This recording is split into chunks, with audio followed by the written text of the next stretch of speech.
Hello everyone, welcome to MK classes. स्वागत है आपका मेरे सेशन स्टडी वॉर में। इस सेशन पर मैंने पहला चैप्टर पूरा कंप्लीट करा दिया है और सेकंड चैप्टर के मैंने कुछ पार्ट्स बना रखे हैं। उन वीडियोस का लिंक मैंने डिस्क्रिप्शन में दे रखा है, आप उसे चेक कर सकते हैं, जिससे आपको ये वीडियो ज़्यादा अच्छे से समझ में आए। तो आज की क्लास में हम फिजिकल चेंज और केमिकल चेंज पूरे डिस्क्राइब में समझने वाले हैं, ब्रीफ में समझने वाले हैं और इनके बीच का डिफरेंस बिटवीन लिखने वाले हैं।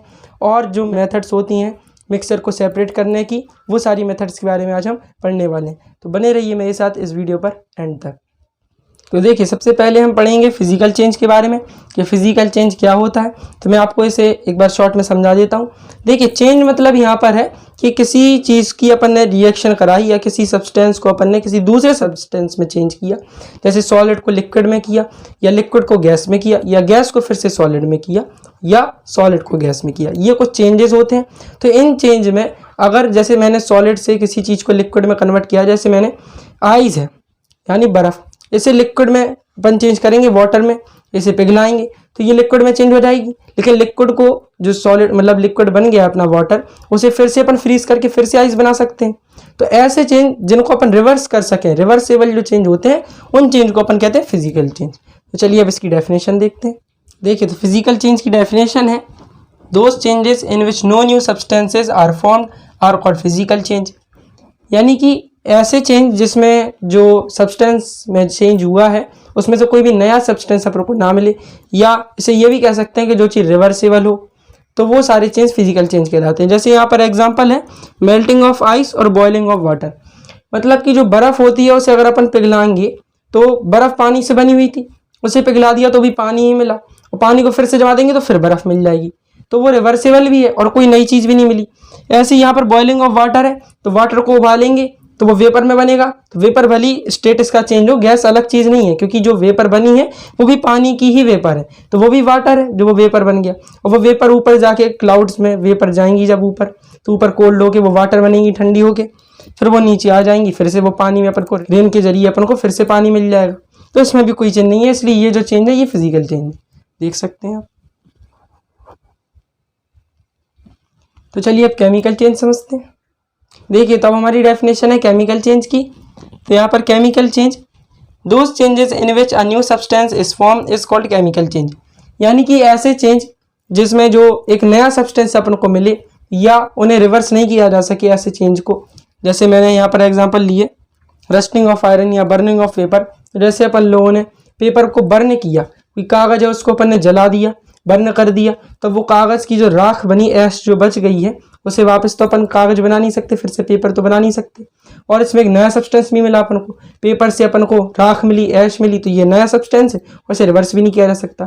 तो ऐसे चेंजों को ही हम केमिकल चेंज कहते हैं। इसके एग्जाम्पल वैसी रस्टिंग ऑफ आयरन यानी आयरन में जंग लगना, और फ्रूट्स का पकना, राइपनिंग ऑफ फ्रूट्स, और बर्निंग ऑफ पेपर। ऐसे बहुत सारे एग्जाम्पल फिजिकल चेंज के भी होते हैं, केमिकल चेंज के भी होते हैं। देख सकते हैं। चलिए, तो अब इनके बीच में डिफरेंस बिटवीन देखते हैं। देखिए, तो अब यहाँ पर मैंने फिजिकल चेंज और केमिकल चेंज के बीच में डिफरेंस बिटवीन रखे हैं। आप इस तरह की टेबल बना लें तो ज़्यादा बेटर आपको लगेगा, इजीली आप रिवाइज कर सकेंगे।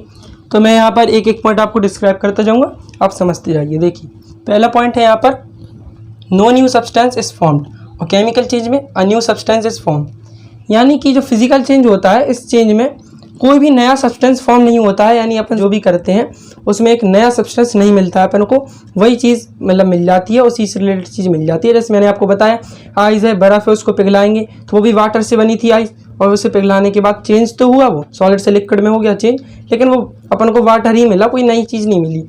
लेकिन केमिकल चेंज में एक नई चीज़ मिलती है, नया सब्सटेंस मिलता है अपन को। जैसे मैंने बताया था कि अगर अपन को पेपर को अपन बर्न करेंगे, जलाएंगे उसे, तो ऐश मिलेगी यानी राख मिलेगी, और ये एक नया सब्सटेंस है। तो इसमें नया सब्सटेंस फॉर्म होता है और इसमें नया सब्सटेंस फॉर्म नहीं होता है। चलिए दूसरा पॉइंट देखते हैं। This change is reversible and this change is irreversible. यानी इस चेंज को अपन रिवर्स कर सकते हैं। ये जो मैंने अब ये वाटर और आइस का ही अपन एग्जाम्पल लेंगे, क्योंकि ये ज़्यादा कॉमन चेंज है और सबको आसानी समझ में आ जाता है ये वाला एग्जाम्पल। तो वाटर यानी आइस को मैंने पिघलाया, वाटर बनाया, तो मैंने वाटर को फिर से फ्रीज कर दिया, फिर से आइस बन गई, तो ये रिवर्सिबल है। लेकिन अब केमिकल चेंज, मैंने पेपर को बर्न किया, जला दिया, पेपर को, कागज़ को जला दिया, लेकिन अब वो जो राख बन गई उससे फिर से कागज़ नहीं बना सकते, तो ये इरिवर्सिबल है। तीसरा पॉइंट है यहाँ पर very little energy is absorb.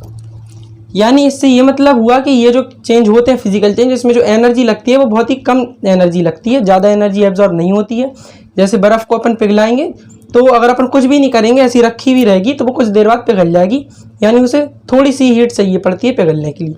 लेकिन वहीं पर यहाँ पर a lot of energy is absorb, यानी कि यहाँ पर कागज़ को अगर जलाना है, पेपर को बर्न करना है तो बहुत ज़्यादा हीट की ज़रूरत पड़ती है, और हीट भी एक एनर्जी है, तो इसमें ज़्यादा एनर्जी लगती है इस चेंज को करने के लिए। फिर चौथा पॉइंट है यहाँ पर, a physical change is a temporary change and a chemical change is a permanent change. देखिए यहाँ पर टेम्पोररी और परमानेंट का मैं आपको मतलब समझा देता हूँ। टेम्पोररी मतलब ये होता है कि ये जो चेंज है इसमें जो सब्सटेंस हुआ है फॉर्म वो फिर से उसके ओरिजिनल स्टेट में आ सकता है। लेकिन परमानेंट मतलब ये होता है कि जो सब्सटेंस फॉर्म हुआ है वो उसके ओरिजिनल स्टेट में नहीं आ सकता है। जैसे टेम्पोररी चेंज में मैंने आइस को पिघला दिया, बर्फ़ को पिघला दिया, वो वाटर बन गई, वाटर को फिर से फ्रीज कर देंगे तो वो फिर से आइस मिल जाएगी, ओरिजिनल स्टेट में आ सकता है वापस। तो इसका मतलब टेम्पोररी है, मतलब ये रिवर्सिबल से ही रिलेटेड है, लेकिन ये ओरिजिनल स्टेट में आ जाता है। और यहाँ पर परमानेंट चेंज तो यानी कि अगर कागज़ को जला दिया तो अब वो राख बन चुका है, अब वो कागज़ फिर से नहीं बन सकता, तो ये एक परमानेंट चेंज हो जाता है। देख सकते हैं आप। चलिए तो आज अपनी क्लास का मेन टॉपिक जो कि सेपरेशन से, यानी सेपरेट कैसे किया जाता है मिक्सचरों को, तो उन मेथड्स के बारे में पूरी डिटेल में अपन पढ़ते हैं। देखिए तो अपन पढ़ने वाले हैं जो मिक्सचर होता है इसको सेपरेट करने की कुछ मेथड्स होती हैं।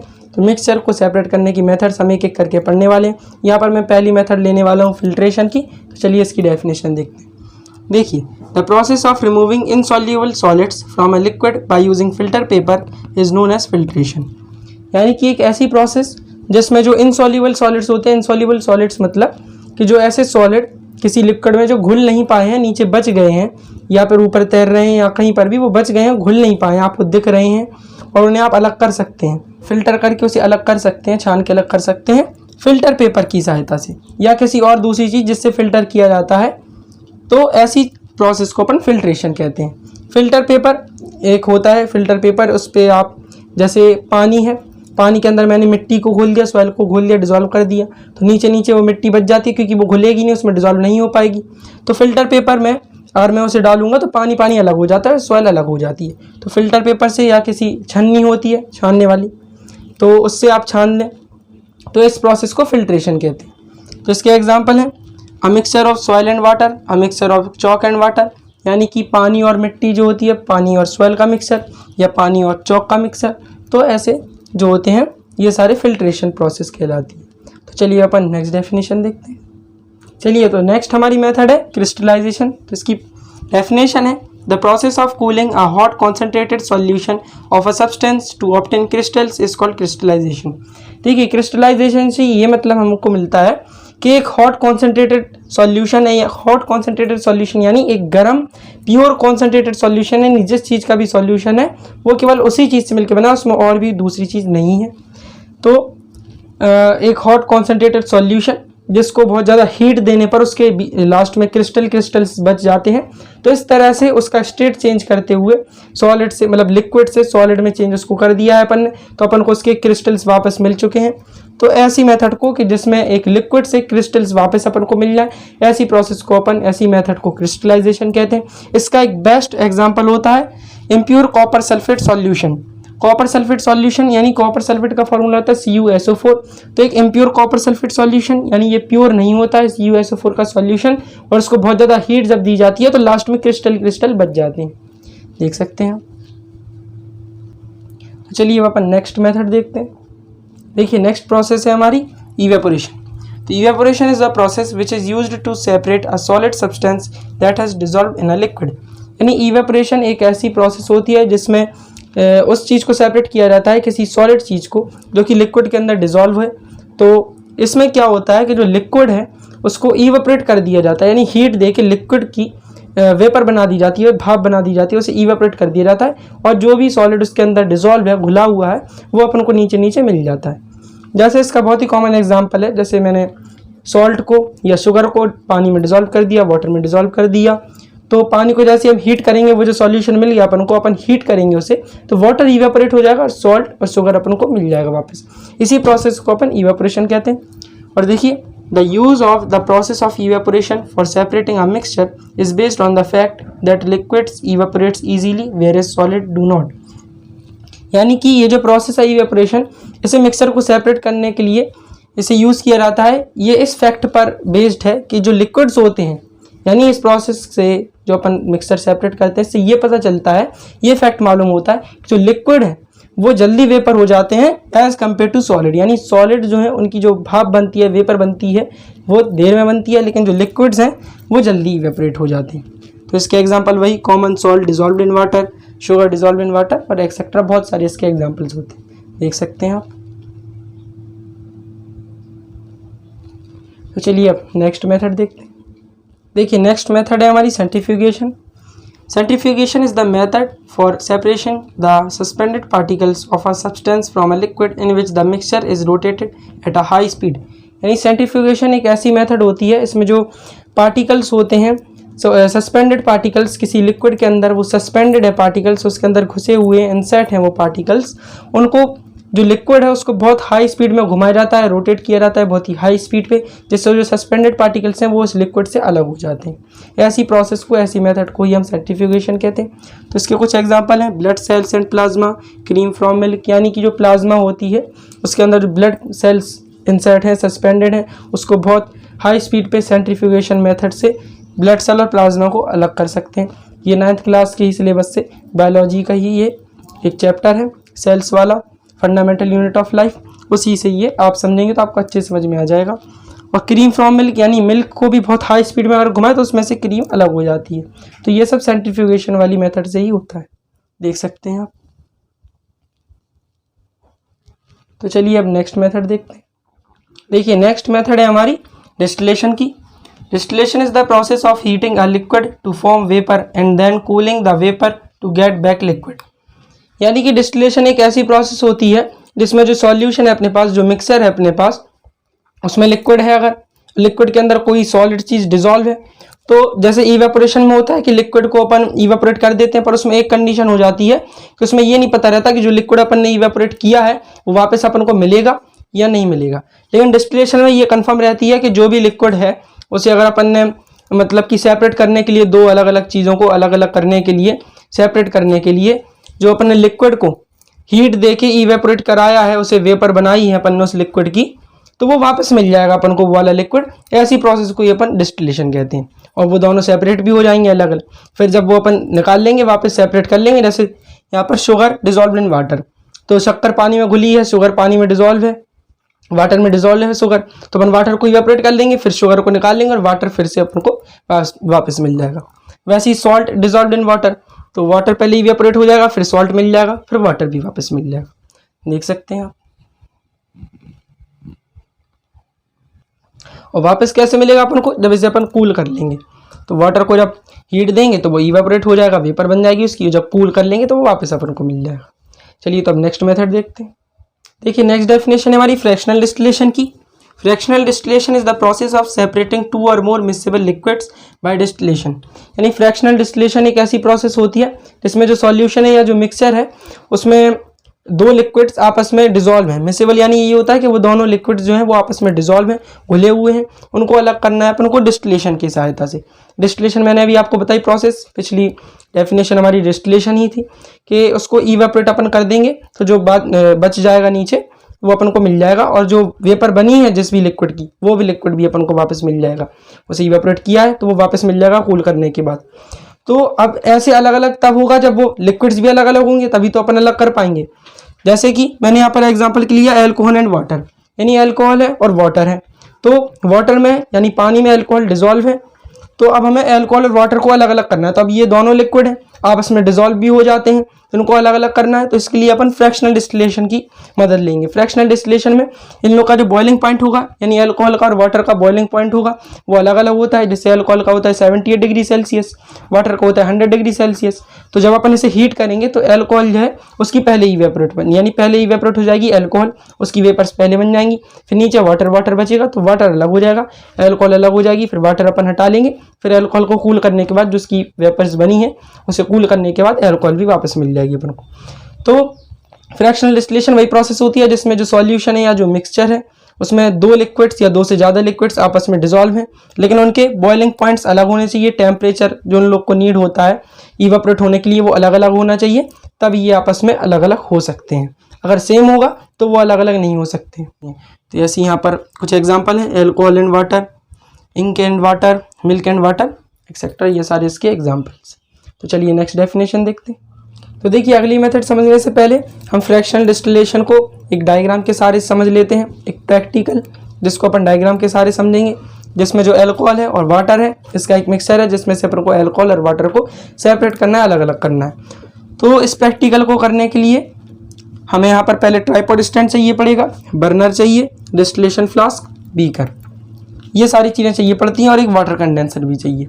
देखिए इसमें क्या करना है, ट्राइपॉड स्टैंड पे नीचे अपन को बर्नर लगा देना है, और इससे अपन को चाहिए डिस्टिलेशन फ्लास्क। इसको ट्राइपॉड स्टैंड को और डिस्टिलेशन फ्लास्क को अपन बीच में वायर गॉज के सहायता से रखेंगे, इसकी हेल्प से कि ये इधर उधर गिरे नहीं, इसलिए बीच में ये वायर गॉज लगाया है कि ये एक जगह से स्थिर रहे, स्टैंड रहे, गिरे नहीं इधर उधर। डिस्टिलेशन फ्लास्क में हम अल्कोहल और वाटर का मिक्सचर ले लेंगे, इसको अलग अलग करना है। नीचे बर्नर से जब हम हीट करेंगे तो यहाँ पर ऊपर एक लगाई गई है फ्रैक्शनेटिंग कॉलम लगाई गई है। इसमें क्या होता है, ये आप देख सकते हैं छोटी छोटी ये जो रेड बीड्स हैं, छोटे छोटे ये गिलास के बीड्स होते हैं, रेड रेड आप देख सकते हैं, ये गिलास के बीड्स हैं। इससे टेम्परेचर पता चलता है कि कितना टेम्परेचर हाई हो गया। तो ऊपर यहाँ पर थर्मामीटर अपन ने लगा दिया है, ये थर्मामीटर है, और जैसे ही इसमें 78 डिग्री सेल्सियस होगा तो जो अल्कोहल है वाटर भी थोड़ा थोड़ा इवेपोरेट होने लगेगा, और अल्कोहल तो इवेपोरेट होने ही लगेगी क्योंकि इसका बॉइलिंग पॉइंट 78 डिग्री सेल्सियस। जब ये इवेपोरेट होंगे तो वाटर और अल्कोहल दोनों की वेपर जो है वो साथ में निकलेंगी।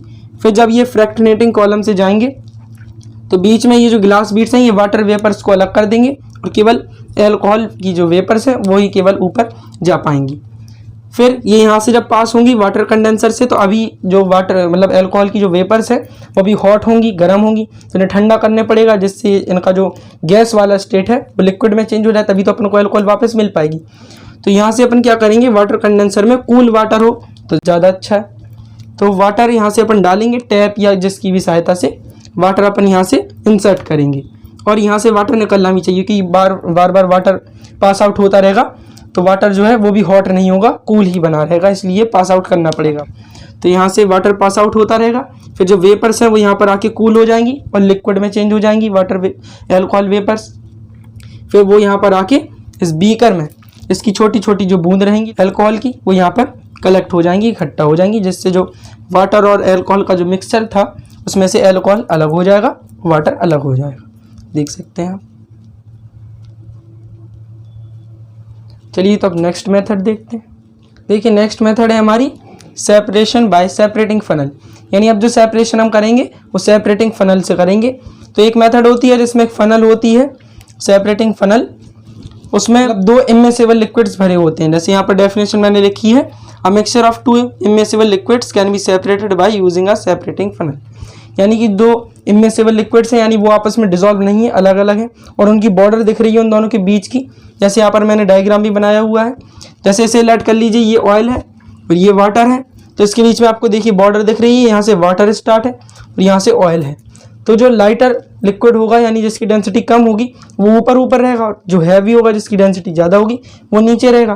तो अब क्या किया जाता है कि यहाँ पर एक लगा होता है स्टॉप कॉक, यानी इधर से इसे अपन जैसी खोलेंगे, ओपन करेंगे, तो जो हैवियर वाला जो लिक्विड है वो नीचे गिरेगा।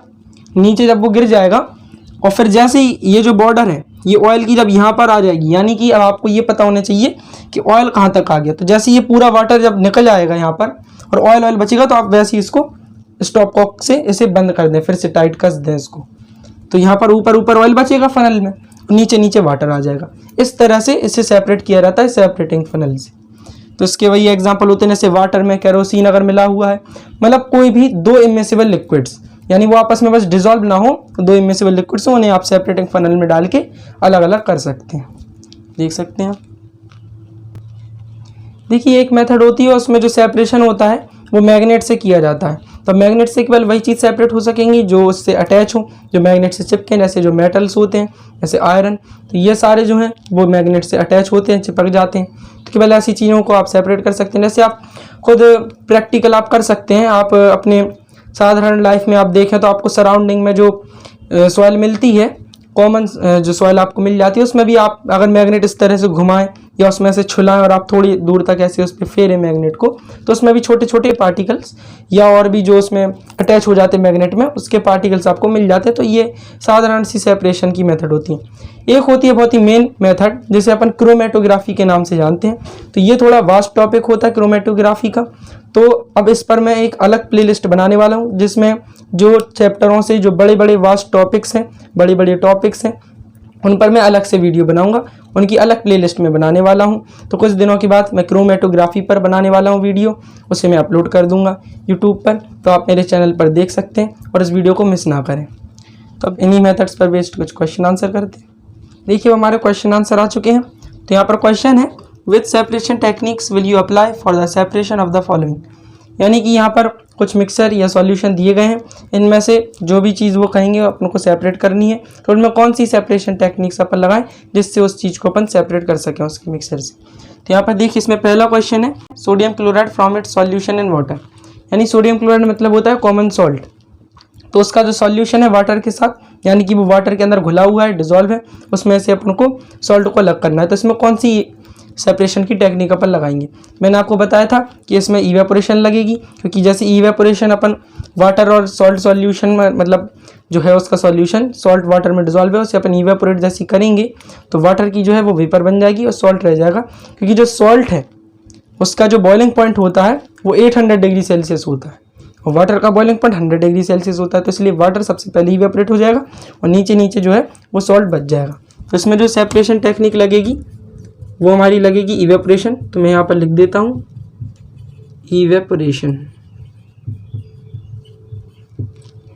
तो देखिए अब नेक्स्ट क्वेश्चन है हमारा, ammonium chloride from a mixture containing sodium chloride and ammonium chloride.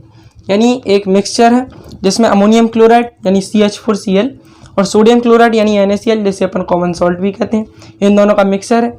तो इसमें से अपन को अमोनियम क्लोराइड को अलग करना है। तो अमोनियम क्लोराइड जो है उसे अपन को उसके सॉल्यूशन या उसके मिक्सचर जिसमें सोडियम क्लोराइड और अमोनियम क्लोराइड मिक्स है आपस में, उसमें से अमोनियम क्लोराइड को अलग करना है अपन को। तो ये दोनों सॉलिड होते हैं, अमोनियम क्लोराइड भी सॉलिड होता है, सोडियम क्लोराइड भी सॉलिड होता है। तो इन दोनों को अपन को सेपरेट करना है, अलग अलग करना है। तो देखिए जब भी सॉलिड वाली जब बात आ जाती है तो इसमें अपन सब्लिमेशन करते हैं।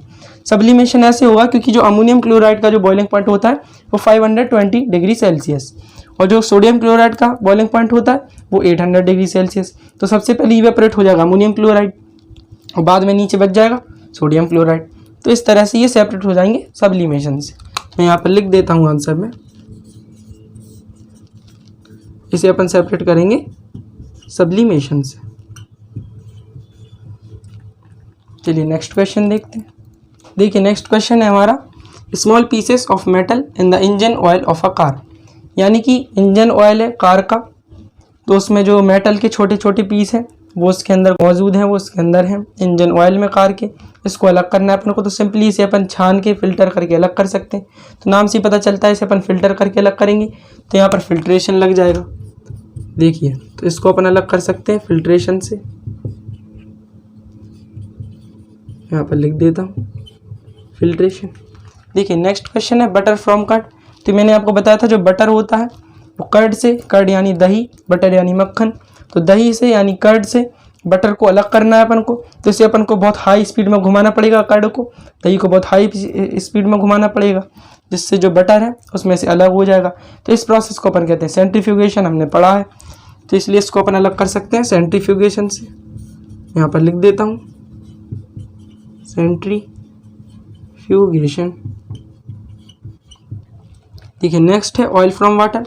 ये भी अपन ने हाल ही में अभी पढ़ा है कि इसे अपन सेपरेटिंग फनल से अलग करेंगे, क्योंकि ऑयल जो है उसकी डेंसिटी कम होती है, वाटर की डेंसिटी ज़्यादा होती है। सेपरेटिंग फनल से अपन उसको स्टॉप कॉक से अलग कर लेंगे वाटर को और ऑयल बच जाएगा। तो इसे अपन सेपरेटिंग फनल से अलग कर सकते हैं। मैं लिख देता हूँ यहाँ पर सेपरेटिंग फनल। चलिए तो नेक्स्ट क्वेश्चन देखते हैं। देखिए नेक्स्ट क्वेश्चन है हमारा, tea leaves from T. Tea leaves को हमें टी से अलग करना है, यानी कि चाय पत्ती जो होती है उसे अपन को चाय से अलग करना है। तो इसे भी अपन फिल्टर करके अलग कर सकते हैं। फिल्टर करते ही हैं, अगर आप में से कोई चाय पीता होगा, टी पीता होगा, तो टी लीव्स हटाना पड़ती है, उसे फिल्टर कर लेते हैं, सीधा छन्नी से छान के फिल्टर करके अलग हो जाती है। तो यहाँ पर हम लिख देंगे फिल्ट्रेशन।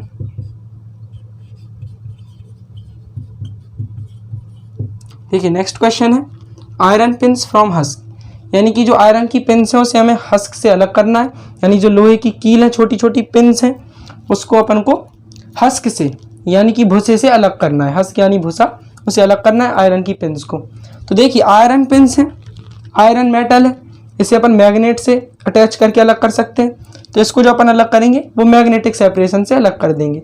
सीधा अपन हस्क में या भूसे में जिसमें आयरन पिंस है उसमें अपन मैग्नेट से लगाएंगे, तो वो जो आयरन पिंस है वो उसमें अटैच हो जाएंगी, चिपक जाएंगी मैग्नेट में, और आयरन पिंस अलग हो जाएंगी हस्क से। तो यहाँ पर मैं लिख देता हूँ मैग्नेटिक सेपरेशन।